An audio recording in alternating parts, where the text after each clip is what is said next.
activity versus inner communion. Truth is one and eternal. Realize oneness with it in your deathless self within. The following commentary is based on the teachings of Paramahansa Yogananda. Last week we contemplated the well-known story of Martha and Mary. Traditionally, this story has been offered to show the two classic approaches to salvation. The first, through action, and the second, through prayer. The excuse of the martyrs of this world has always been, the Church needs its martyrs too. Treatises, moreover, have been written to justify that martyr approach to pity, praising her self-sacrifice as perhaps an even higher demonstration of devotion. Thus do the unmeditative workers in religions try to justify themselves. Yet the fact remains that Jesus rebuked Martha. Elsewhere, moreover, he spoke of the virtue of feeding the hungry, curing the sick, and housing those who were homeless. It wasn't that he disapproved of serving people. Wrong attitude was the object of his criticism. What he was criticizing was the forgetfulness of the true goal of right spiritual action. Good deeds outwardly, without inner communion with God, will result in good karma, but will not bring final freedom from all karma. The path of inner freedom was described by Paramahansa Yogananda in these words: be always calmly active and actively calm.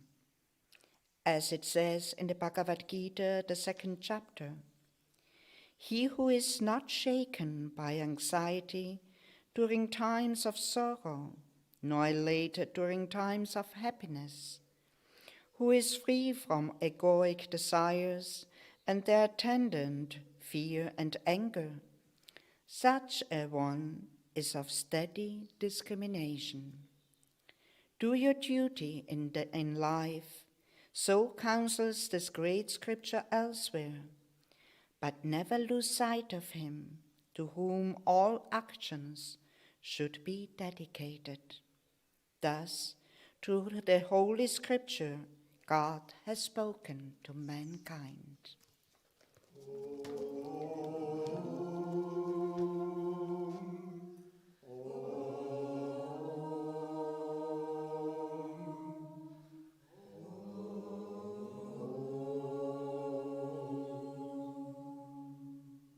So welcome again in the Temple of Light. We are in the lower temple, Ananda Sisi.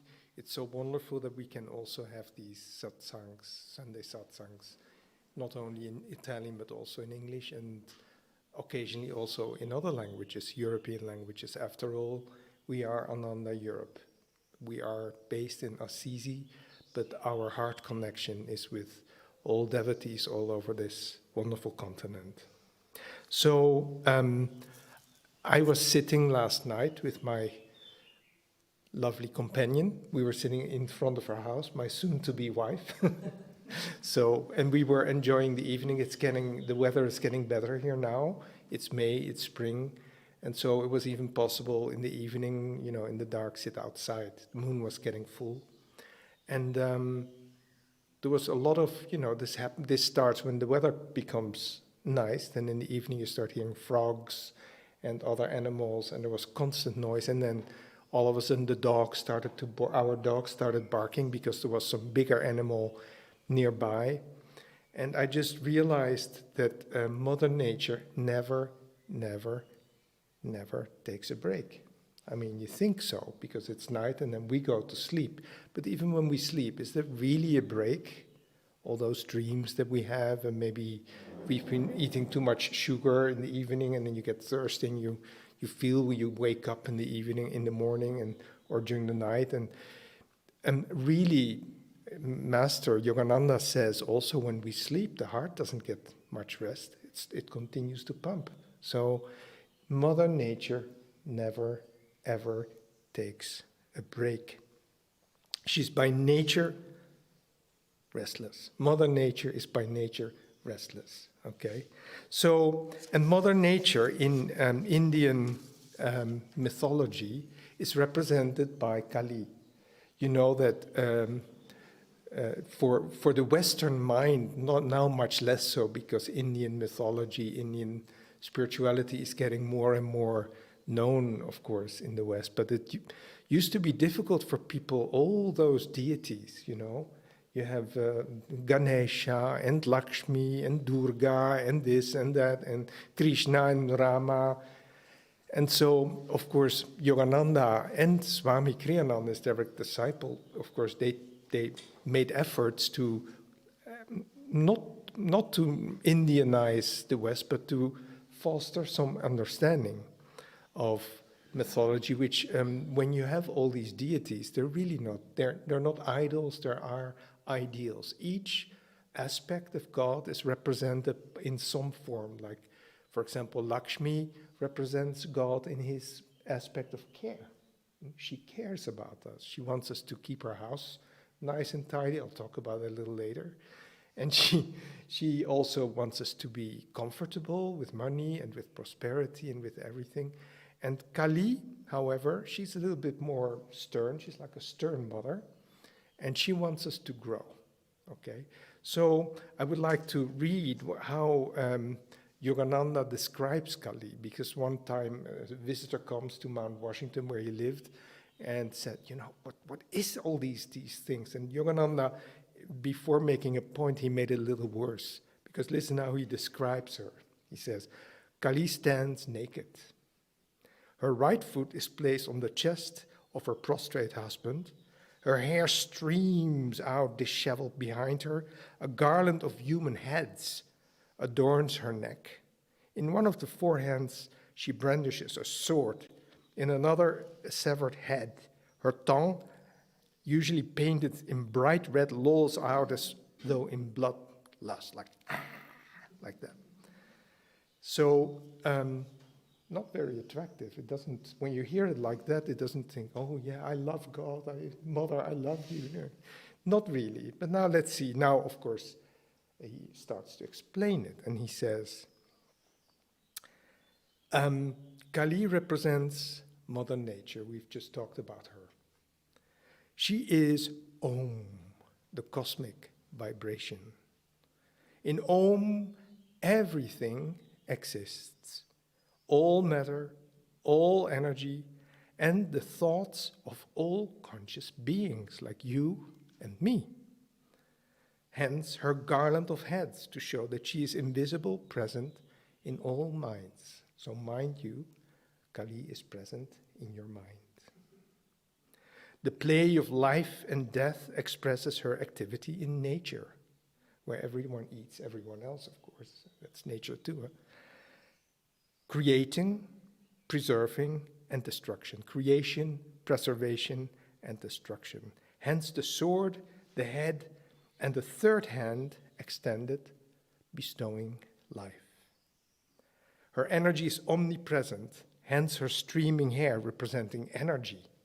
Okay. Shiva, her husband, represents God in his vibrationless state. So Shiva is not restless. Shiva is still. But, because in India, no, hold on, beyond creation, thus he is depicted as supine, he's lying. Kali's tongue is protruding, not in bloodlust as most people believe, but because in India, when a person makes a mistake, he sticks out his tongue. It's like, oh, you're embarrassed, you know, you say a wrong word, you do something stupid, you go like this, okay? And so what did she do? What did Kali do? She made a mistake. She's embarrassed. She sticks out her tongue. What did she do? Well, she dances over all creation. And then what does she do? The dance represents the movement of cosmic vibration in which all things exist. But when Kali's foot touches the breast of the infinite, her husband, however, she puts her tongue out as if to say, oh, I've gone too far. Okay, you can't touch the infinite. No. For at the touch of the infinite spirit, all vibration ceases. Okay? So when I thought of this, like Mother Nature, Mother, Divine Mother being a little embarrassed, I thought, well, yes, she's not alone. She has a husband, and her husband is the one who really takes us all into ecstasy, right? Into higher states of consciousness. She helps us with that. But then I thought, well, maybe, in a way, God is our dignity. So whenever we think of something else, we get embarrassed. It sounds a bit funny, but like Adam and Eve, they thought of something else, when they ate the apple, and they were embarrassed. They didn't even want God to see them, so they expelled themselves out of the paradise. God didn't expel them from the paradise. They didn't want to see God because they were ashamed, they were embarrassed. But when we are one with God, that is our dignity. That is why, in fact, Yogananda counseled dignity as a very important quality on the path. He said it to women a lot, he said it to men, he said dignity is important, okay? Even when you've done something very stupid, which sometimes happens, never happens to me, of course, yeah. But when you do something a little ignorant and you are a little embarrassed, just cherish your dignity. What is that dignity? Shiva, our Lord. God himself is dignity.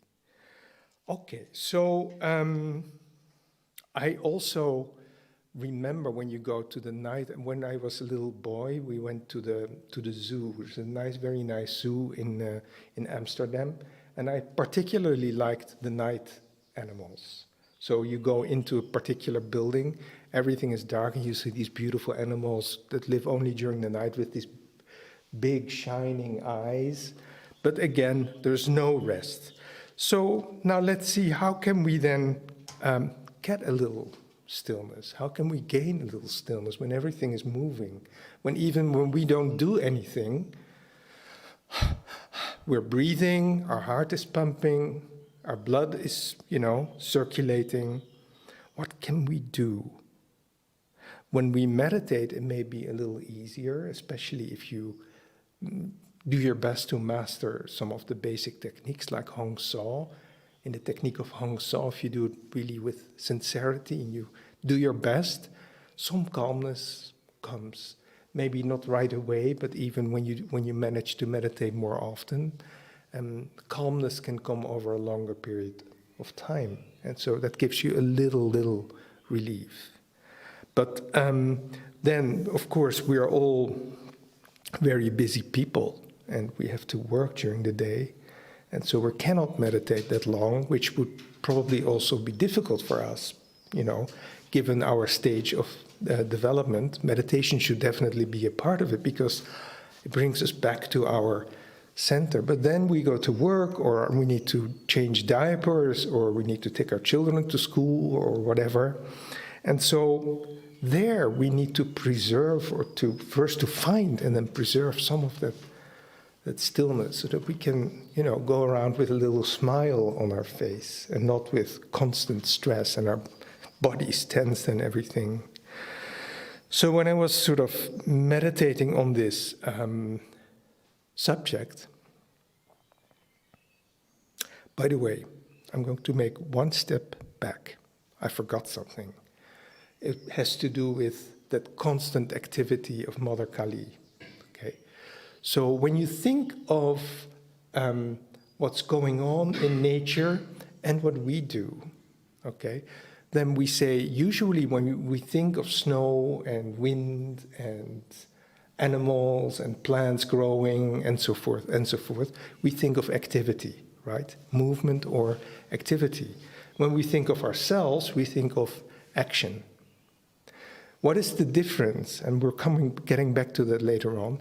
In activity, there seems to be no subject. So we're going to do back to a little grammar, grammar from high school.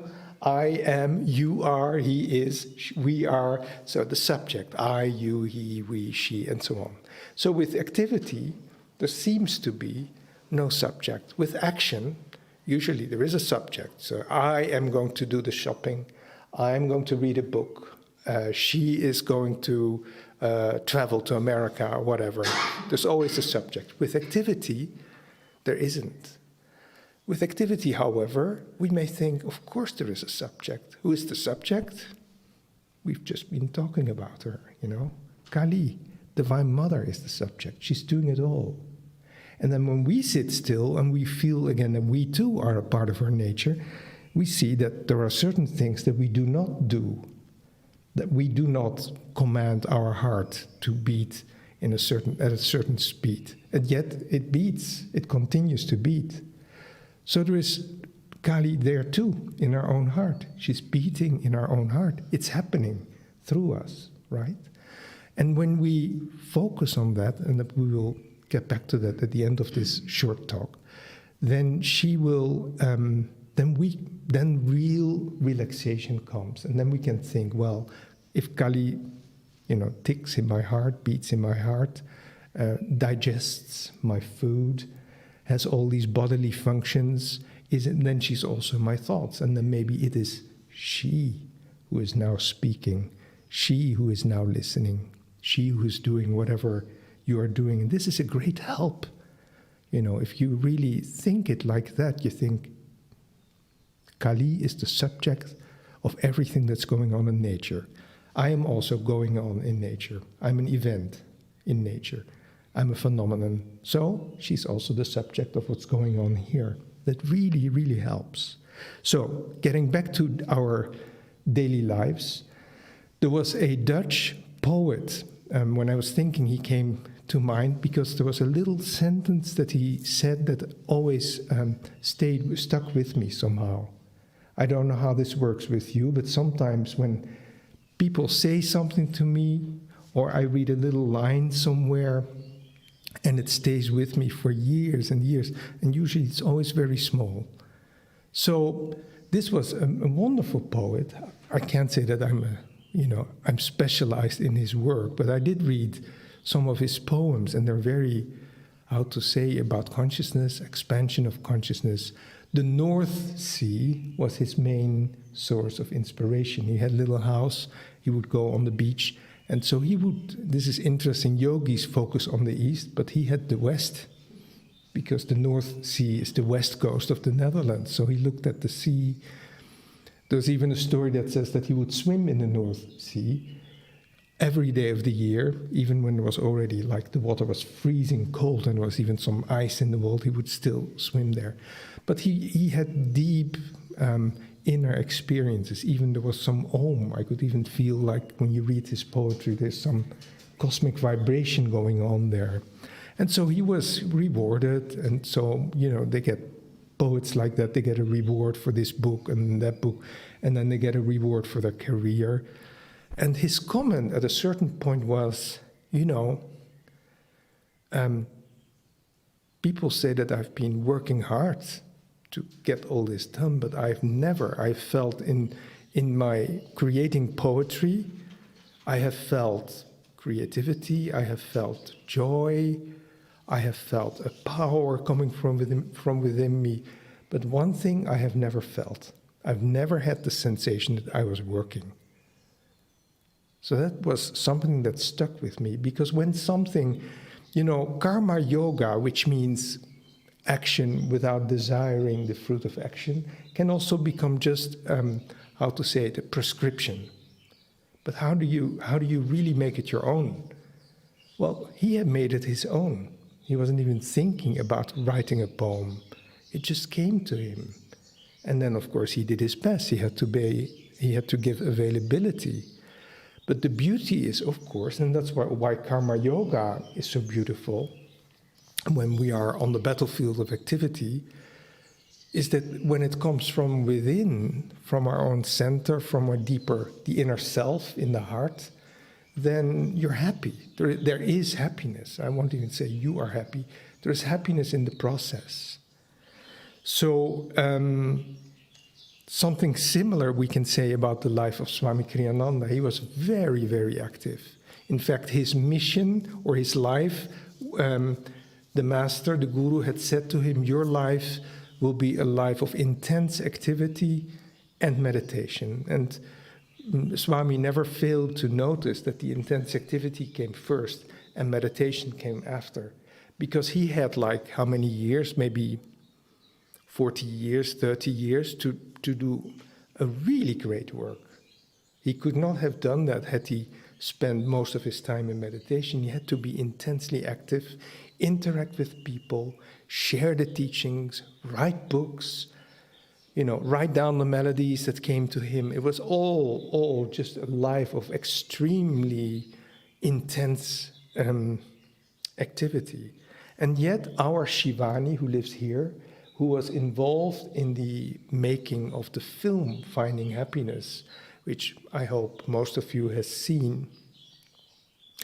When she was in America, and they were still at the beginning, it was very difficult. They had to find finances, they had to find the right actors. Making a film is a huge thing, and she had no experience with that. But she came to visit us. She was always in America during that period, but then occasionally she came back, probably to see her husband and also to be with us a little bit. And then she said, I'm doing this with Swami, and I realized that it's a big job, but I'm constantly inspired by Swami himself because he's absolutely without stress. He says, this is not my job, It comes from within. And let's focus on that. Let's focus on the creative process within us, but also around us. And so she was like, and when the movie was done, Swami was very appreciative of her contribution. He said, without Shiva, only Shivani would have been able to, to get this off the ground, including finding the right actors, collaborating for the funds and everything. It was a big thing. So in my own little reality, yesterday I had to prepare for this service, of course. But there's a wedding coming up, and I had very little time, and so it was my significant other's wish that we would clean the house for the guests who are coming. And then I looked at the walls in my own little room, and it was covered with mold. I said, we can't have a guest here sleep in this room with mold, it's very bad for your lungs and everything. So in the middle of that, I started painting the walls, And I said, when am I going to prepare for this talk, And then I realized, okay, no, you are preparing for the talk. You're being active now, but now, do your job, do it well, and be calm inside. And so I worked on it, let's put it that way. I mean, it's easier for me to write a letter or to write a blog, and then it comes from within, and then I don't even look at the clock. But while I was painting the wall, I have to say, I wasn't really particularly enjoying it, so I would give myself, like, on a scale from 1 to 10, maybe 7 or something. But I was realizing that is a job that we need to do, the real job, I mean, that even when you have to clean your house, and you have to do lots of, material things. And in our community, people are really good at that, We wash the dishes, and they're like piled up like that. And there were periods when I was involved there, and the kitchen became like a temple. Sometimes I was happier, more joyful in the kitchen washing dishes than coming to the temple. Really, I'm not joking. So it is possible, but so I would add to the concept of karma yoga that we always have to feel that it comes from within, that you're doing it with God. God is the doer, but also try to connect with your basic enthusiasm. I think that's very important. Enthusiasm is such a beautiful, beautiful state of consciousness when you're enthused about something. So there is another dilemma that some people may have, that I certainly have, but Swami had it very strongly. When he was still part of the Self-Realization Fellowship, he would meditate together with a friend, Brother Bhaktananda, I think his name is. And Brother Bhaktananda was a very good meditator, but he had zero creativity. And Swami was also a good meditator, but he had always, always ideas. So he would come out of a meditation and he said, let's do this, let's do that, let's do this. And Bhaktananda said, what are you doing? Where does all this creativity come from? And he said, he felt he was sitting on a volcano, And they were sort of, cheerfully jealous of each other. Swami was jealous of Bhaktananda that he could just sit and be. And Bhaktananda was a little jealous of Swami that he could, that he had all these wonderful ideas that didn't come to him. He had probably other inner experiences, of course. But then I myself, when for whatever I do, I've written a novel. I have to write newsletters, I have to write emails. And, I once asked Swami a long time ago, I said, when I meditate very often, I get creative ideas. What do I do? Should I continue to meditate or should I get up and, realize the idea? You know what he said? You don't? Okay, I'll tell you. He said, I have the same, I didn't think, he said it was a problem, but I have the same characteristic, and you have to decide that for yourself. So, there you have it. Creativity is beautiful because it comes from within. It cannot come if we don't meditate, because meditation means that we're trying to connect with God, and all creativity comes from God. And then, when we feel it's time to get up and realize whatever creativity comes, and to be as pure and as channeling about it as possible, that's for us to decide, and then we can do something. That choice Swami made when he decided he wanted to follow his master's, the responsibility that master had given him to start Ananda. If he hadn't done that, then Ananda wouldn't even have existed. Okay, so if you want to get a little peace and calmness in your daily life, try to meditate a little bit on Kali and remember that she's all movement and, and restlessness, but she has one outstretched hand. Master said that, right? I just read the thing. And if you sit on her hand, she will take you with her, and she will close your, she will take you and hug you and take you in her heart. And then you are like in the cyclone's eye, like the whirlwind, and you're in the eye where there's no movement. And so you will win a lot of relief. Basically what you do is you change the subject. Okay? First you think, I am the subject, because I have to do, I have to go shopping, I have to paint the wall, I have to do this, I have to do that. And then you say, no, this is Kali's word, she's the subject. So you change the subject from I to her, and then she will give you freedom, moksha. And there's a lot, that's the best happiness you can have. All right? Thank you. Jai Guru.